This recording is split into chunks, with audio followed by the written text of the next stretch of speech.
Precaution to be taken while measuring length. ഒരു ഒബ്ജക്റ്റിൻ്റെ length പ്രോപ്പറായി measure ചെയ്യാൻ ശ്രദ്ധിക്കേണ്ട കാര്യങ്ങൾ എന്തെല്ലാമാണെന്ന് നോക്കാം.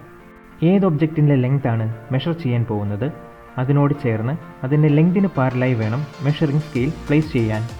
മെഷർമെൻ്റ് എടുക്കുന്ന ആളുടെ കണ്ണിൻ്റെ പൊസിഷൻ വളരെ ഇമ്പോർട്ടൻ്റ് ആയ കാര്യമാണ്. ലെങ്ത് മെഷർ ചെയ്യുമ്പോൾ കണ്ണിൻ്റെ പൊസിഷൻ കറക്റ്റ് മെഷർ ചെയ്യുന്ന പോയിൻറ്റിന് മുന്നിലായിരിക്കണം.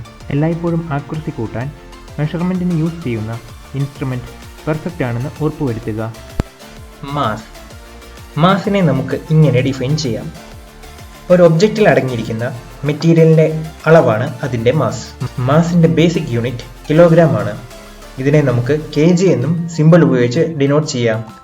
കാൽക്കുലേഷൻ എളുപ്പമാക്കാൻ വേണ്ടി കിലോഗ്രാം എന്ന യൂണിറ്റ് നമുക്ക് മില്ലിഗ്രാം, ഗ്രാം, ക്വിൻ്റൽ, ടൺ എന്നിങ്ങനെയുള്ള സ്മോളർ യൂണിറ്റുകൾ അല്ലെങ്കിൽ ബിഗ്ഗർ യൂണിറ്റുകൾ ആക്കി മാറ്റി ഉപയോഗിക്കാവുന്നതാണ്.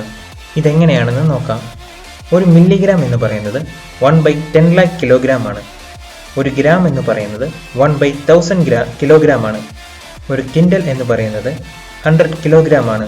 ഒരു ടൺ എന്ന് പറയുന്നത് 1000 കിലോഗ്രാം ആണ്.